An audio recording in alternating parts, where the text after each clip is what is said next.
Youths in Plateau State have staged a protest over the incessant attacks and killings of locals by militiamen in the Mangu Council area of the state.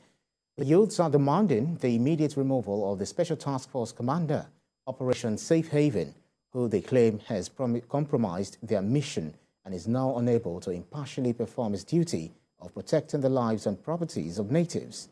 Our correspondent in Plateau State, Funam Joshua, reports. Reactions continue to flow in over recent attacks and killings of locals, including women and children by gunmen suspected to be Fulani militiamen in the Mangu Council area of Plateau State.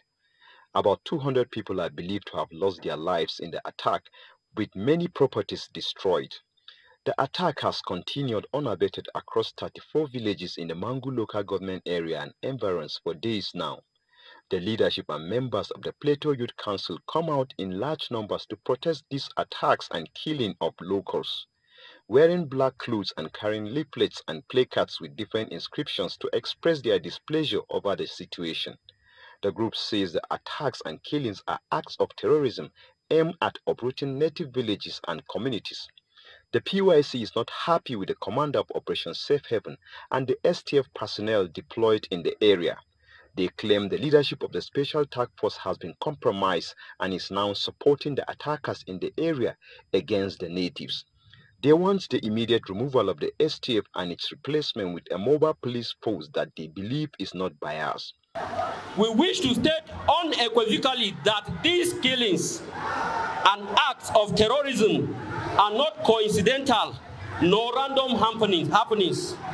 Rather, these are premeditated and calculated attacks that aim at uprooting native villages and communities to satisfy the inordinate territorial ambition and supremacy of the Fulani and their cohorts.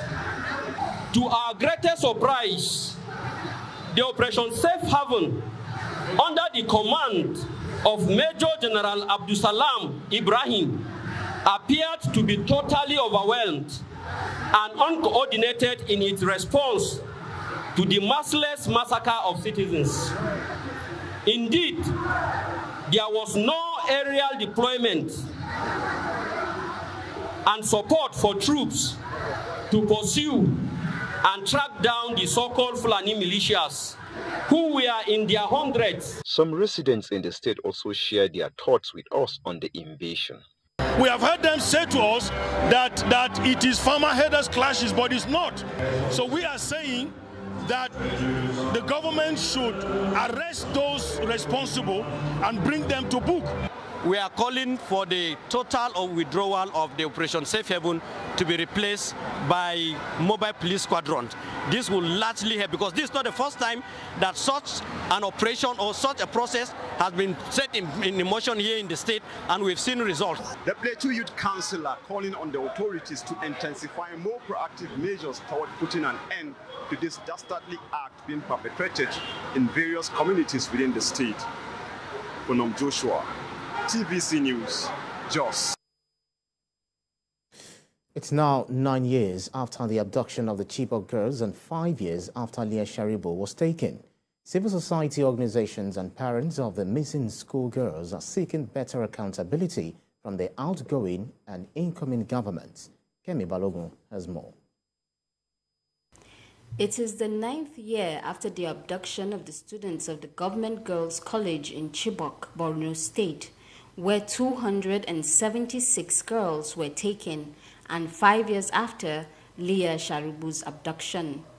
At least 98 abducted schoolgirls still remain in captivity, with close to 200 others rescued. It is one of the most terrible and unwanted situations that we find ourselves in it for the past 9 years.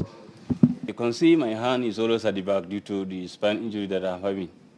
We can't afford drugs. Personally, some of us that have died is because they can't afford good hospitals.